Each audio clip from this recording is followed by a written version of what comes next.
O Irã não tinha arma para usar com ninguém. Mas o Irã, depois que ele pega um pescoço, ele não vai largar mais. Não vai. Vai ser um problema isso daí, cara. Ele falou, a gente tá pronto, a gente agora entrou e a gente não vai largar. Eles guerrearam com os gregos, com romanos, com russos, com turcos, com árabes. Então, assim, boa sorte, né? Vocês viram esse spoiler? O bicho pegou lá no podcast Três Irmãos. O comandante Robinson Farinazzo e o Ali Ramos sentaram para uma conversa que foi mais direta que coice de mula. Rodrigão e Robertinho botaram os caras frente a frente para falar o que a TV não tem coragem. De um lado, a matemática fria da guerra, do outro, a realidade de quem tá no chão da fábrica. Mas ó, fique esperto. Como eu analiso tudo na base da lógica pura, eu catei uma falha de raciocínio ali no meio que quase todo mundo deixou passar. Uma inconsistência braba sobre a moralidade na guerra que eu te conto logo depois do vídeo. Sem mais lero-lero, bora pro vídeo. 26 minutos de atraso. Hoje o bicho tá pegando aqui, é porque a live vai ser muito boa. Podcast Três Irmãos na área. Meu nome é Rodrigo Chorró. Na minha frente, meu brother, meu irmão, Roberto Andrade, filho borracha. Na mesa operando, nosso diretor, Pedro Henrique. E aí, Robertinho, por que 27 minutos de atraso? É pontualmente atrasado, como sempre quem nos acompanha já sabe que a nossa pontualidade não é a nossa qualidade. Fala o que tava acontecendo, a gente tava numa reunião. Vamos fazer pix pra esses caras comprar um relógio, né, gente? Faz um pix aí, dá superchat pra essa turma comprar um relógio, pelo amor de Deus. O pior é que é mesmo, galera. Já se inscreve aí, dá like, se puder participa, a gente vai estar ao vivo. Então, se tiver dúvida, manda superchat aí que a gente vai responder todos, que hoje a gente tem uma equipe, incrível pra falar sobre o conflito, pra falar sobre a guerra, e depois passar uma raiva comigo. Uma equipe composta pelo nosso querido, nosso irmão comandante Robson Farinazzo. Grande beijo pra toda a audiência dos Três Irmãos aí, cara. Como sempre, preparando uma live maravilhosa pra vocês. Traiado. Várias hoje vai ter Shahid, vai ter V2, vai ter Patreon. Ó, o americano tá sem míssil Patreon lá, mas nós aqui nos Irmãos a gente tem, tá? Tá acabando os mísseis. Eles dizem, né? Que estão acabando os mísseis, sei lá. E a audiência pediu, a gente fez um episódio recente aqui no canal, extremamente elogiado, foi online. O pessoal falou assim, tem que fazer presencial, tem que convidar junto com o comandante Robson Farinazzo. Eu concordo 100% com a opinião de vocês. Tá aqui do meu lado, meu irmão aqui, Ali Ramos. Aí, garoto, cara bom. Muito obrigado, é um prazer estar aqui. Primeiro me fala aqui qual que é a minha câmera, que tem câmera demais tem isso aqui. aí. A tua é essa bem que tá retinha aqui, ó. É um prazer estar aqui, pessoal. Tô aqui com o meu mestre, comandante Robson Farinazzo, ser humano gigantesco. E eu não tenho nem palavras para descrever. E vamos aqui entender essa loucura no Oriente Médio hoje, né? Bota loucura nisso. Vamos atualizar vocês. Vocês vão participar também da live. Então mandem superchat. Dá like, quero bater recorde hoje, viu? Preciso bater recorde hoje. Da última a gente colocou 16 mil pessoas aqui ao vivo com o comandante Robson Farinazzo. Online com a Ali Ramos a gente colocou quase 4 mil pessoas ao vivo. Então quero bater recorde aqui hoje. Like, like, like. Se vocês participarem a gente vai ficar até mais tarde. Porque hoje é sem limite, tem muita informação, né, Ali? Sim, sim. Pessoal, superchat, hein? O leitinho das crianças aqui para ajudar o Roberto e o Rodrigo. Muita coisa aconteceu depois que a gente conversou, né? Muita coisa, e não só no Irã, né? O Iêmen, os Houthis do Iêmen entraram na guerra. A Síria ali também está dando sinalizações de que mudou de lado, né? Como foi previsto por alguns analistas. Então tem muita informação nova para ser colocada na mesa aqui. Hoje o povo foi à rua nos Estados Unidos. Não sei se vocês viram essa informação. Sim. 8 milhões de pessoas nas ruas. A gente pode lembrar aqui que no Brasil, quando teve manifestação aqui na Paulista, quando deu muito ali, deu 1 milhão e pouquinho, né, Albertinho? Já passou de 1 milhão, mas aí você entende, quando você vê a Paulista, milhões quando você vê uma de Paulista pessoas. com 1 milhão de pessoas, você não consegue enxergar o final disso. E aí quando a gente fala de 8 vezes, cara, é gente absurdo. E falando de 8 milhões também, mesmo a população dos Estados Unidos, é um fator significante. Porque não é todo mundo que está contrariado ou que está indisposto que estava ali. Mas pela quantidade de gente que está ali, você tem um pequeno entendimento do quanto as pessoas não estão satisfeitas. Será que a gente pode ver um impeachment aí, ou comando lá nos Estados Unidos? Pelo menos a eleição ali é difícil pro Trump agora, né? O impeachment eu acho meio complicado, mas ele vai virar um pato manco, principalmente se ele perder essa guerra, né, gente? Porque tá muito difícil você resolver isso daí. Ele calculou muito mal, né? Eu acho que ele calculou muito mal. Porque se vocês forem olhar bem mesmo, começo dessa guerra, depois o Ali dá a visão dele também, que é importante. Eles nunca tiveram, assim, baixas sucessivas, assim, de uma velocidade tão grande, ó. Tem como mostrar aquela foto do avião que destruíram ontem? Tem, Pedrão. Pedrão, põe as fotos do avião aí pra nós. Ó, isso daí é um Boeing E-3 Sentry que foi destruído na base de Prince Sultan, na Arábia Saudita, que é uma base do meio do deserto. Essa base fica a 700 quilômetros do Irã. Olha a porrada que o iraniano deu. Engraçado foi o seguinte, né, Ali? Os caras chegaram na hora que aconteceu. Não, o avião, os iranianos danificaram o avião. Eu falei, pô, isso aí nem martelinho de ouro dá jeito nessa porcaria aí, rapaz. Não tem o que, acabaram com o avião, pô. Mandar pro ferro velho depois, mas é interessante porque coroa aqui também a análise que a gente vem fazendo desde o início da guerra, né?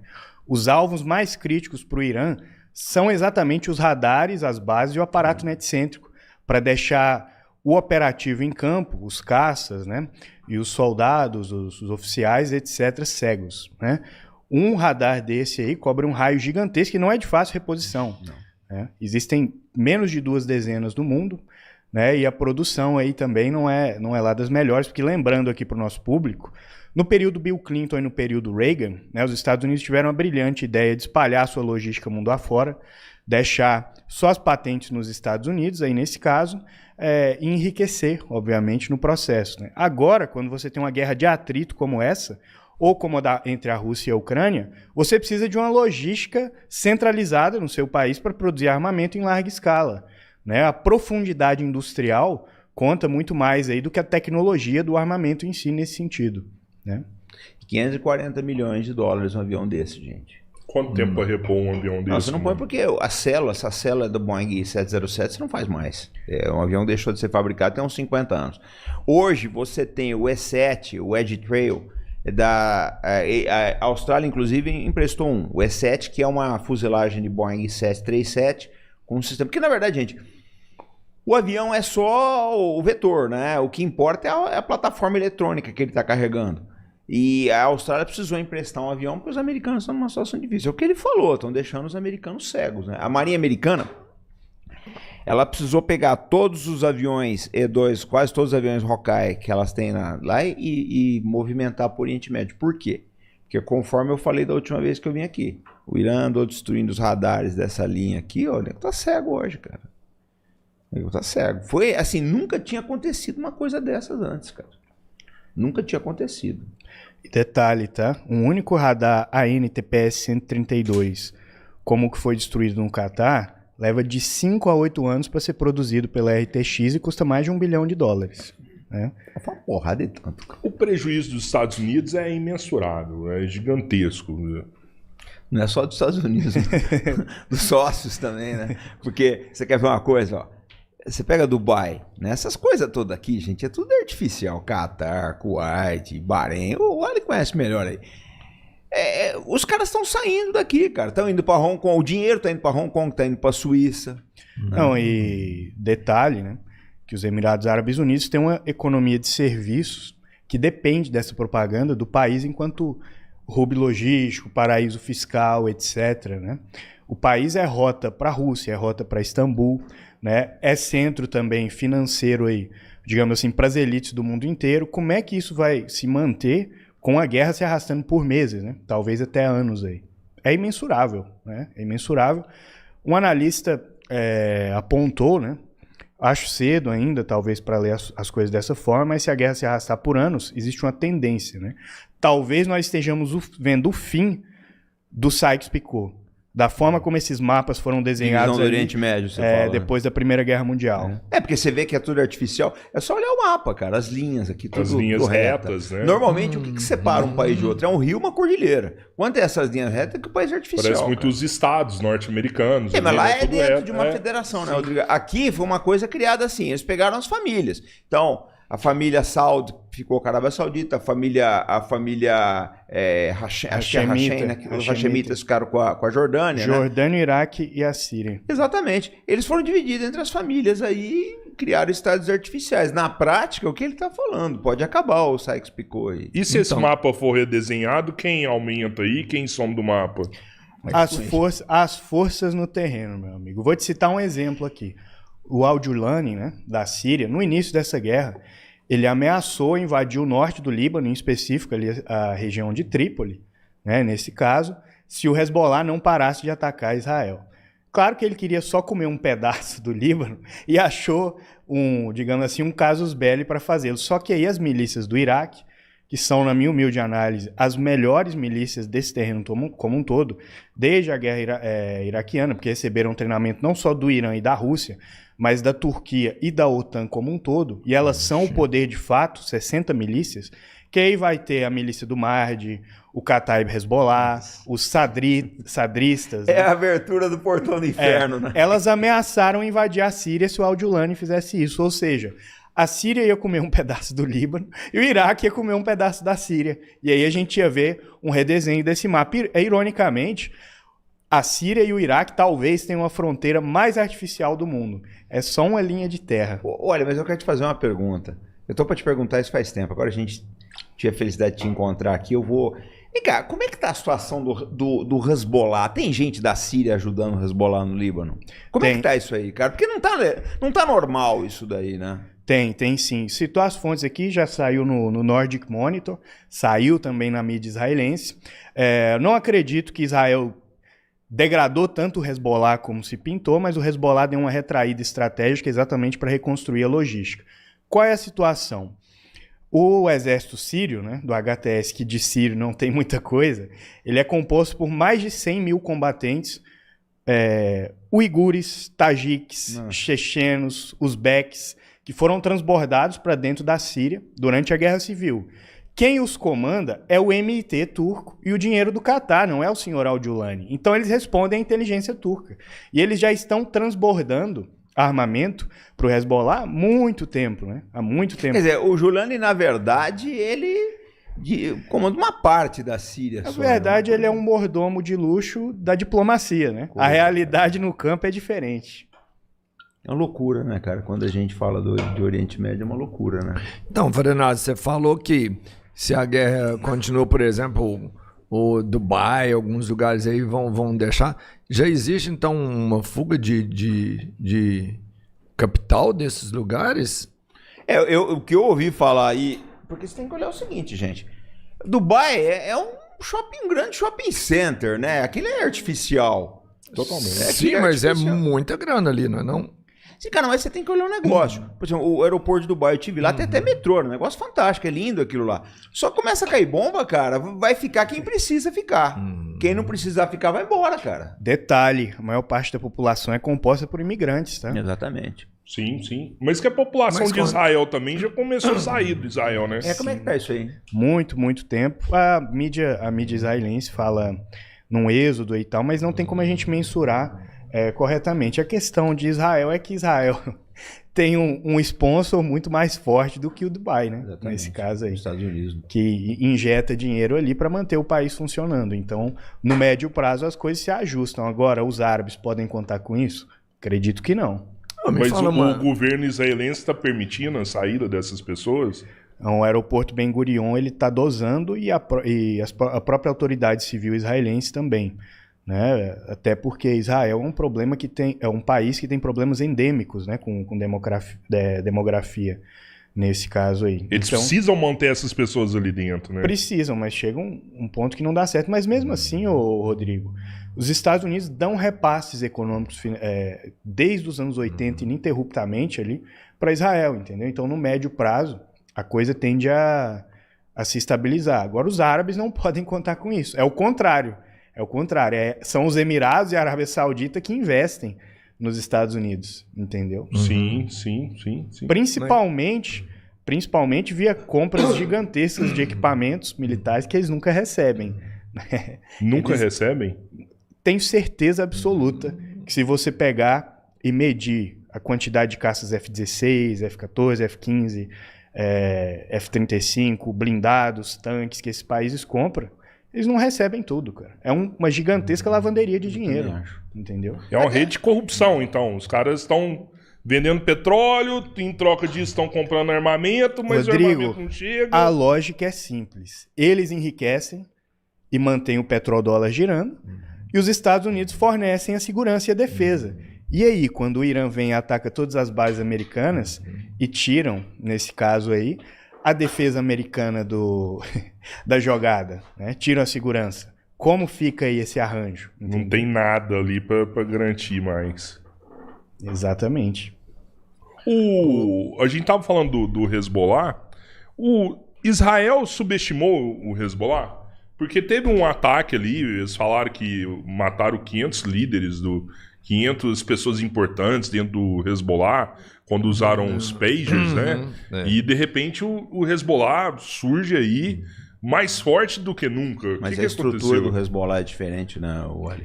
Não, é descentralizada, é em células, e mesmo assim, Rodrigo, toda vez que Israel entra no Líbano, Israel acaba com o Hezbollah. Foi assim durante a guerra dos anos 80, foi assim nos anos 90, foi assim em 2006, foi assim em 2024. Então, assim, esse filme está mais telegrafado.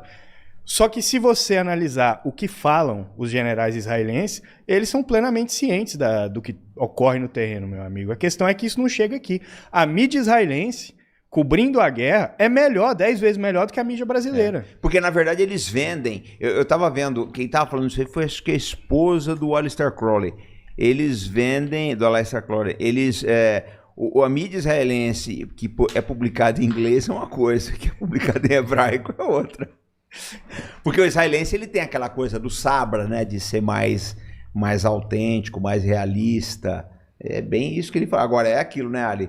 Ninguém em Israel fica muito confortável de brigar com o Hezbollah, não, né?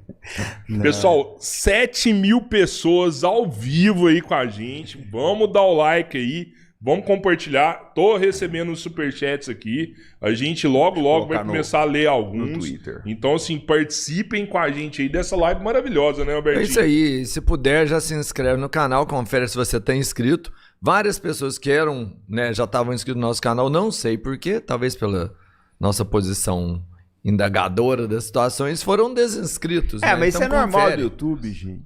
Ô, mano, o senhor chegou aqui, a gente tava conversando, a audiência não sabe, mas com 2 pessoas do Irã. Né, 2 pessoas do Irã estavam aqui com a gente. E conversando sobre essa questão da guerra, assim, né? Inclusive, ele até passou uma informação importante, que é interessante também, não sei se o Albertinho se tocou nessa hora, que era a questão do desenvolvimento nuclear dentro do Irã. Ele falou assim, cara, o porquê, religiosamente a gente não pode ter bomba atômica, porque a gente é contra uma arma que mata muitas pessoas. Ele acabou de falar isso aqui pra gente aqui na sala, né, Robertinho? Então, assim, o líder impedia o desenvolvimento de uma bomba atômica lá. Né? E, assim, não é um cara do exército, né? Ninguém... simplesmente um cidadão iraniano que vive lá dentro e que traz a percepção deles sobre o que tem lá. Mas ele falou o seguinte, falou assim, cara, a gente não usou nada de novo ainda. Tudo que a gente está usando ainda é estoque antigo. Isso. Eu não ia falar isso não, mas vou falar a parte que eu achei a principal de todas. Ele virou e falou assim, o Irã, você pode olhar, a gente usou as armas antigas porque a gente já tem elas há muito tempo. A gente nunca quis usar com ninguém. Se a gente quisesse, teria usado. Tanto é que elas são antigas. Na Guerra dos 12 Dias, se a gente quisesse continuar, a gente teria continuado, porque a gente já tinha o armamento. A gente sempre teve armamento para nunca usar com ninguém. E agora a gente está usando. E tem um fator que os Estados Unidos não entendeu. O Irã não tinha arma para usar com ninguém. Mas o Irã, depois que ele pega um pescoço, ele não vai largar mais. Não vai. Vai ser um problema isso daí, cara. Ele falou, a gente está pronto, a gente agora entrou e a gente não vai largar. Eles guerrearam com os gregos, com romanos, com russos, com turcos, com árabes. Então, assim, boa sorte, né? O senhor acha que tem mísseis novos aí? E o que pode esperar desse armamento novo? Rodrigo, eu acho que o problema principal não é nem as armas, né? É que você não tem defesa contra essas coisas. Ó, eu trouxe pro pessoal ver, gente. Isso aqui é o sistema Patriot americano. Falta o radar, né? Mas isso aqui é o container do Patriot e tal. Custa aí o quê? Acho que cada míssil aí é 1 milhão, 2 milhões. Você pega um drone desse aqui, custa $50 mil. Então, 20 a 50 mil. A matemática não fecha, pessoal. A gente mostrou para vocês o avião aí. 540 milhões que foi destruído. Porque o que o pessoal não quer falar, não quer admitir, tá na hora de admitir. Se você que tá me assistindo aqui, não tem defesa contra essas coisas, cara. Não tem defesa. Você fala... O Iron Dome, o Arrow, o David Sling vão segurar até certo ponto. Chega uma hora que não segura mais, cara. Pela simples matemática, que nem briga de rua. Você tá brigando com uma gangue, velho. Tu dá porrada em 1, 2, 3, é 20 caras. Uma hora tu vai cair, cara. Uma hora tu vai cair. Então, assim, o Irã mandou muito bem. Esse caso do avião aí que a gente mostrou, eles foram pegos no meio do deserto, cara. 800 quilômetros do Irã. Olha a precisão. Uma arma que saiu a 800 quilômetros ia acertar bem no meio do avião, gente. Olha só, não sou eu que estou falando, vocês estão vendo a foto. Quando essas fotos chegaram para mim, eu não acreditei no que era. Isso aí é o avião, isso aí seria em condições normais, né? O irmãozinho dele. Quando chegou essas fotos para mim, eu não acreditei. Mas aí eu comecei a ver que no mundo inteiro, né, gente da Rússia, gente dos Estados Unidos, gente da Índia, tava comentando. Foi uma porrada, cara. Uma porrada, assim, pô, de fogo, cara. O moral americano tá baixo pra caramba. E detalhe, né, que desse tipo de aeronave radar já é a segunda destruída, né? O Saab Global Eye dos Emirados Árabes Unidos foi destruído também uma semana atrás. E é de difícil reposição. O que destruiu isso? Drone ou um míssil, um foguete? O que foi que destruiu? Esse provavelmente foi um ataque conjunto entre drones e mísseis, né? Pela imagem de satélite ali que a gente vê. Porque o que acontece? Você manda aí, vamos supor, 2 enxames de drones e uma saraivada de mísseis. Você pode ter o melhor sistema de defesa do mundo. Saturou, acabou. Você sobrecarrega, né? Como é que é? Tem um nome disso quando você faz esse ataque gigantesco, né? Sobrecarrega o... como é que chama? Na verdade é sobrecarregar mesmo, mas saturação. Saturação. Ataque de saturação, exatamente isso daí. Não tem o que você vai fazer, cara, numa situação dessas. Não tem o que você fazer. E outra, assim, a tecnologia de drone do Irã, eu estava estudando isso aí, é um negócio interessante. Porque, por exemplo, você tem 3 sistemas de guiagem, né? Então você tem um sistema de satelital, que o Irã trocou o GPS pelo GLONASS russo e o Beidou chinês. O sistema satelital, o drone está lá voando, você tem como interferir. Você interfere, você corta o sinal. Você saber de onde ele vem, você corta o sinal. Satélite. Só que não é só isso. O Irã ele usa dentro do drone um sistema inercial que dá uma precisão razoável. E isso eu fiquei sabendo agora, eu falei, esses caras são, eles são fora de série. Eles levam um conjunto de fotografias no terreno, da onde esse drone vai voar. E a inteligência artificial vai lendo o terreno e comparando com as fotografias da memória dela, e ela faz os desvios. Não tem como jamear isso aí, cara. Você jameia o sinal de satélite. Mas você não vai jamear um sistema desse de leitura de terreno. Então, assim, olha, eu estava conversando um dia com o pessoal do Irã, essas coisas que Israel fica falando, matamos o chefe do projeto, matamos isso. Você está matando um cara de 50, 60 anos, só que a garotada que está trabalhando nesse projeto tem 30 anos de idade, cara. É uma molecada que quer fazer. É uma garotada de 30 anos. O Irã forma mais engenheiro que o Brasil, Robertinho. O Irã forma mais dinheiro que o Brasil. Essa garotada é gente que faz, pessoal. Aí fudeu tudo, cara. Tem criatividade e conhecimento, né? Não, eu acho engraçado o seguinte. Como um país que... olha, gente, eu tenho respeito pelo oficial israelense. Esses caras têm cabeça, muito mais que o americano. Eles têm cabeça. Eu fiz um vídeo agora falando isso. Que na média o oficial israelense dá de 10-0 no oficial americano. Eu não entendo como essa gente acha que você matando os sêniors do Irã, você vai melhorar as coisas, que vai vir uma garotada mais nova, mais antenada com esse mundo, com sede de mudar as coisas, cara. Então, eu acho que foi um erro muito grande, mas assim, dentro de uma guerra, dentro do conflito, a estratégia é essa, porque Primeiro você tem que abater as cabeças ali mesmo. Né? Eu falo assim, não estou defendendo ninguém, mas a estratégia que os Estados Unidos estão fazendo é a história... Estados Unidos / Israel é a história da guerra. Você vai atacar os comandantes e lógico, o problema é que não está na conta que vai surgir um cara maior depois. História. Eu vou te contar uma história. Eu vou te fazer uma pergunta. Você ainda acredita que o americano ganhou a guerra do Vietnã? Não, você quer que eu te conte essa? Não. Deixa eu te contar uma história engraçada. Ó. Na guerra do Vietnã foi assim. Os Estados Unidos tinham a mesma ideia. O americano ele tem um negócio, eu falo de PIG. É o PIG, é o paiol de ideias geniais. O que é o PIG? O PIG, eu sempre brinquei isso daí. O pessoal ficava puto da vida quando eu falava essas coisas na Marinha. Quando alguém tinha uma ideia gírica, eu falava, você veio do PIG, né? É o paiol de ideias geniais, o PIG. E eles pensaram o seguinte, falaram, vamos fazer o seguinte. Vamos fazer uma operação para matar os chefes tribais que colaboram com o Vietcong. Aí lançaram a Operação Fênix. Pô, cara, não adiantou porra nenhuma. Detalhe, tá? Detalhe. O Irã tem duas alas políticas. Tem a ala linha dura e tem o Bazar, que é a oposição. É pessoal que é formado ali pelos curdos, azeres, persas, judeus, etc., que são a classe média ascendente iraniana e que buscam algum alinhamento com o Ocidente, mas dentro de um paradigma aí mais pragmático, né? Vamos dizer assim. Essas figuras assassinadas, Robertinho, principalmente o Ali Larijani, são exatamente dessa ala moderada. O general Ahmed Vahid, que é o atual ministro da Defesa, é sancionado pela ONU por alegadamente cometer crimes contra a humanidade e participar daquele atentado na Argentina nos anos 90. Você está empoderando qual ala dentro do Irã? A ala mais... Você está pondo no poder agora.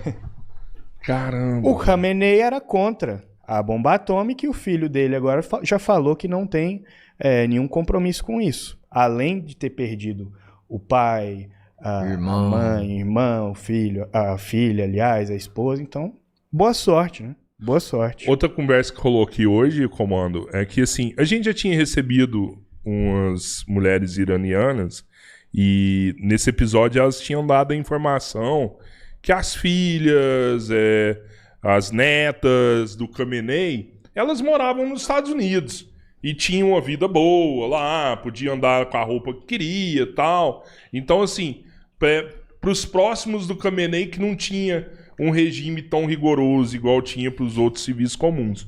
E esse cara do Irã que estava aqui falou assim, mano, esses líderes que foram mortos dentro de casa. O Khamenei, ele foi morto com os filhos, com as filhas, com os netos. E então, assim... A hora que a população iraniana viu isso uniu muito o povo, sabe? Porque tinha muita mentira sendo dita e o pessoal viu que, tipo, não, estão todos aqui, eles morreram pelo Irã. Ô, Rodrigão, você quer ver um negócio? Que agora a audiência vai pirar? Aqui não tem eleição, aqui não tem eleição, aqui não tem eleição, aqui não tem eleição, aqui não tem eleição. Aqui tem. É ou não é? Exatamente. Quem é a ditadura? Vou repetir. Arábia Saudita não tem eleição. Emirados Árabes não tem eleição. Catar não tem eleição. Kuwait não tem eleição. Oman não tem eleição. Quem tem eleição é o Irã. Então quem é? Quem é a ditadura? Ah, persegue homossexuais. Vai ver as leis para homossexuais na Arábia Saudita. No Irã você tem mulher no parlamento. Você tem mulher na universidade. Você tem mulher engenheira. Na Arábia Saudita, agora que elas estão podendo dirigir, cara. Então vamos parar com a hipocrisia, rapaz. Vamos parar com essa hipocrisia. Outro dia eu vi um jornalista, quase que eu falei, não vou falar nada pra ele, porque eu tô aqui pra falar de guerra. Mas é uma ditadura do Irã. Quase que eu falei, mas que ditadura, que democracia que tem na Arábia Saudita? É feudal aquela porra, cara. Hipocrisia rola pra caramba, né? Principalmente nessa hora de, perseguem os homossexuais. Aqui no Brasil persegue também, pô. Tu aceita homossexual na sua igreja aí? Você que tá falando aí do Irã que persegue? Você aceita na sua igreja? Eu tenho certeza que não. Aqui persegue também, pô. Olha, você quer ver um negócio? Eu não posso pôr a foto aqui, porque se eu puder colocar, teu vídeo vai cair. Mas tem umas fotos da internet dos enforcamentos da Arábia Saudita, cara. Eu coloquei num vídeo uma vez, passou, não sei como que era, o canal era pequeno ainda, mas é o guindaste, aqueles guindastes enormes, o cara balançando lá, Robertinho. E o cara filmou do carro dele. Ele dirigindo o carro lá, você sabe como é que é lá. E o cara, o malandro, pendurado lá. É o famoso, é que agora tem o identitarismo de direita também, né? Como é que é isso aí? Ué, o sujeito não tem substância nenhuma. Toda a ideologia se foca em torno de defender Estados Unidos e Israel, entendeu? Não, você sabe de uma coisa? Eu acho engraçado o seguinte, outro dia eu tava não lembro quem tava falando aí, começou a história de a situação das mulheres do Irã, eu falei, eu acho engraçado, primeira vez que eu vejo a direita brasileira preocupada com homossexual e com mulher, vocês nunca ligaram pra essa turma aí, agora vocês estão ligando, nossa, é fantástico, hein? É fantástico. E é o cara que se você botar aqui e pedir pra ele apontar o mapa do Irã, é capaz dele apontar o Chipre aqui. Ô Ali, você sente que os países que estão em guerra, igual a Ucrânia, Rússia, estão copiando as estratégias do Irã? Não, na verdade é porque a guerra é um cenário muito dinâmico, Rodrigo, e um aprende com o outro, meu amigo. Depois, o comandante pode confirmar o que eu tô falando aqui, depois da Segunda Guerra Mundial, todo mundo começou a copiar as táticas de tanque, por exemplo, da Blitzkrieg alemã. Então, a guerra é um cenário... Todo mundo aprende com todo mundo aí. A Rússia empregou os drones Shahed iranianos e hoje desenvolveu o Gueran, que é mais desenvolvido do que o Shahed iraniano. Qual que é a diferença do Gueran? O material é diferente, o sistema de guiagem é diferente, o tipo de explosivo é diferente. É outro drone, mas que tem o mesmo design e foi sendo aperfeiçoado ao longo da guerra russo-ucraniana. Já o Irã observou a Rússia, né, com os mísseis ali contra a Ucrânia, principalmente a artilharia, e desenvolveu uma estratégia mais ou menos igual. O Hezbollah também. Nós estamos num cenário aqui muito parecido com a Primeira Guerra Mundial, né? Que a guerra basicamente é tão industrializada que a sua profundidade industrial para a produção de mísseis e drones em larga escala conta mais até do que a precisão do armamento. Né? Essa produção é essencial para quem está na guerra agora. Sim. Nos anos 80, né, todo o cenário de... Tanto quem lê aqueles manuais de guerra, da Guerra Fria, vai ver isso. Todo o cenário de guerra foi pensado para um cenário de mísseis de precisão, de ataques de precisão, entendeu? Não de saturação. Dessa forma, né? Então, digamos assim, que é uma mudança de paradigma muito grande que todos esses teatros estão trazendo, porque o Hezbollah contra Israel usou basicamente a mesma tática também, né? Ataques ininterruptos de mísseis e foguetes ali em Gaza, os Houthis do Iêmen também. E isso traz uma paridade entre forças díspares, né? Traz a famigerada assimetria aí. Eu até perguntei isso porque recente agora a Ucrânia atacou refinaria na Rússia, né? Até então, ela não tinha feito isso. Não, mas já estava atacando há algum já tempo. Tava, porque agora a Ucrânia está com uma força maior de drones, né? Sabe o que é engraçado, Rodrigo? É que as melhores, digamos assim, as melhores soluções, os melhores vetores trazidos pela Ucrânia são desenvolvidos pela própria Ucrânia. A doutrina da OTAN arrebentou com eles. O Flamingo é deles. O Magura, que é um drone naval excelente, Magura é muito bom, que está causando danos aí, também é desenvolvido. Fora umas 15 famílias de drones diferentes que eles desenvolveram, entendeu? Sabe o que eu acho, olha? Eu acho que, assim, até fiz um vídeo, foi bastante polêmico, que o exército ucraniano é o primeiro exército Z da história. O primeiro exército da geração Z da história. Uma coisa impressionante. Dessa geração, vou tratar assim, mais fraca? Não, o que? Esses caras são inventivos pra caramba, cara. Eles são inventivos, bicho. Você pode falar, geração Z, isso, aquilo, mas os caras são inventivos. A geração Z é vista como uma geração bem mais frágil, né? Pô, Robertinho, mas esses caras, eles têm um domínio muito grande da tecnologia, né, velho? Você pega, por exemplo, vamos pegar um cara que nem eu, que sou eu sou X, né? Assim, que eu nasci em 66. O mapa, pra mim, tem que ser de papel, cara. Mas essa turma não, eles já navegam legal no mapa. Eu navego no mapa eletrônico, mas eu não gosto. Eu gosto de mapa de papel. Então, esses caras, eles são inventivos pra caramba, cara. Eles sabem usar a tecnologia, né? E o que é pior, não é nem só que eles sabem. Eu fiz, o vídeo foi isso aí, né? A geração de generais boomer não entende a guerra do Z. Porque esses generais americanos, a maior parte é boomer e agora começa a vir o X, né? Que é a minha turma aí.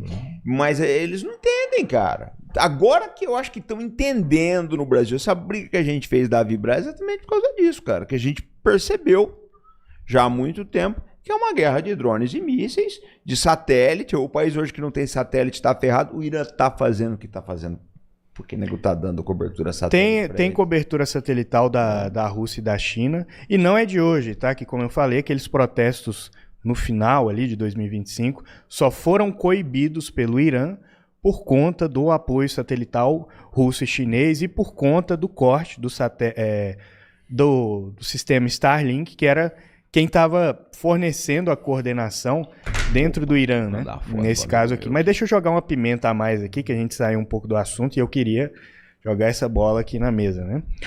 O Yoav Galan, ex-ministro da Defesa israelense, ficou batendo de frente com o Netanyahu a guerra inteira, tá? E basicamente acabou afastado, sacado e substituído pelo Israel Katz. Ele era contra, inclusive, a invasão ao sul do Líbano, né? Nesse caso, por discordâncias com o Netanyahu e por saber mais ou menos como seria. O Ronen Bar, chefe do Shin Bet, né, em Israel, bateu de frente com o Netanyahu pelo mesmo motivo e acabou sacado. Será que existe essa unidade toda dentro das Forças Armadas israelenses, da forma como se é falado na mídia aí? Ou não, hein? Provavelmente não. Eu acho que essa guerra ela vai chegar a um ponto que ela vai fraturar a própria sociedade israelense, né, Ali? Porque, assim, na minha cabeça, o Netanyahu, e eu acho que é um cara que não pode ser subestimado de jeito nenhum, eu falo, gente, olha, você que está me assistindo, você que é pró-palestino, que é pró-israelense, eu tenho uma posição analítica. Tá? Uma coisa é o que eu penso do Netanyahu como pessoa, outra é como eu vejo ele como condutor de uma guerra. Eu acho que dessa vez ele abusou da sorte. Ele ficou 3 anos, aí acabou conseguindo alguma coisa, mas dessa vez ele abusou da sorte, porque eu não tô vendo Israel sair dessa, não. Mas ele só arrumou confusão com quem não tinha força, né, comando? Mesmo assim, exatamente. Rodrigo, ele trocou uma vitória tática por um problema estratégico na Síria. Tá?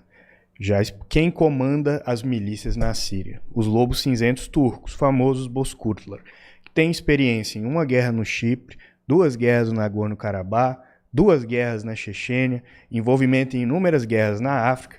Ele tirou o Bashar al-Assad, que era um governo fraco, né, para trazer essa gente para dentro da Síria, e o senhor Recep Tayyip Erdogan, que agora está armando o Hezbollah junto do Irã. Ou seja, ele tirou uma cobra verde do quintal e trouxe uma anaconda. Agora, boa sorte, né?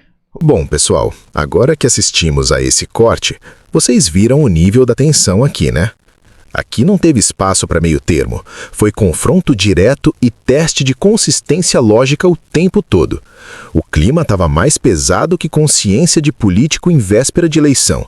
Uma verdadeira sinuca de bico geopolítica. Olhando para o comandante Robinson Farinazo, o homem é um gelo só. Ele foi estratégico demais. Não caiu nessa de se emocionar, não. O cara traz dado, traz lógica. Enquanto a gente às vezes está discutindo se o café está doce, ele está provando que a matemática da guerra é igual conta de padaria. Se você gasta R$10 para matar uma formiga que custa 1 centavo, o prejuízo vem a galope. Ele mostrou que esses mísseis Patriot de milhões de dólares são tipo comprar uma Ferrari para ir buscar pão no vizinho. É bonito, mas se o pneu fura no buraco da rua, o prejuízo é maior que o benefício. Já o Ali Ramos é outro que não dá ponto sem nó. O caboclo é coerente, ligou os pontos da geopolítica com uma firmeza que parecia até que estava explicando o caminho da roça pra gente. Ele não ficou no blá blá blá não. Trouxe a real sobre as fronteiras artificiais e a profundidade industrial do Irã com uma base racional que faz a gente coçar a cabeça. Agora, se a gente for olhar quem ganhou no gogó da lógica, o comandante deu um baile. Ele mostrou que os radares dos Estados Unidos ficaram mais cegos que morcego no meio-dia depois daquela porrada iraniana. Mas teve umas escorregadas ali que só quem tá prestando atenção nota. Rolou um apelo à emoção danado quando começaram a falar de costumes e religião. Falar que o Irã não quer a bomba por causa de proibição religiosa é igual acreditar que mineiro não gosta de queijo. Até pode ser, mas a gente sabe que se o bicho pegar, a natureza fala mais alta. A inconsistência braba é que a sobrevivência do Estado sempre atropela qualquer reza. E a nova geração lá já tá de olho no botão faz tempo. O meu veredito? Robinson Farinazo levou essa conversa nas costas porque o argumento dele é baseado em ferro, fogo e boleto bancário. Ele provou que tecnologia cara sem estratégia de massa é igual chapéu grande para quem tem pouca ideia, só serve de enfeite. Foi um atropelo lógico que deixou a gente aqui só processando o tamanho da encrenca. Quero dar os parabéns para o comandante e para o Ali pela disposição de sentar ali e descascar esse abacaxi ao vivo. Hoje em dia é mais fácil achar nota de 100 na calçada do que dois caras inteligentes conversando sem querer sair no tapa. E um salve para o pessoal do podcast Três Irmãos, o Rodrigão e o Robertinho, que junto com o Pedro Henrique na operação fazem um trabalho fino demais. Os caras são bons de serviço. E você, concorda com essa visão mais fria e lógica? Ou acha que passou alguma coisa despercebida no meio desse queijo Minas? O que você acha desse rolo todo? Deixa o comentário aí embaixo, mas sem baixaria. Se você curte esses cortes com uma análise que não passa pano para ninguém, já se inscreve aí no Cortes de Podcast 2.0. Ativa o sininho, porque esse assunto aqui ainda vai render mais que fofoca em porta de igreja. Bora!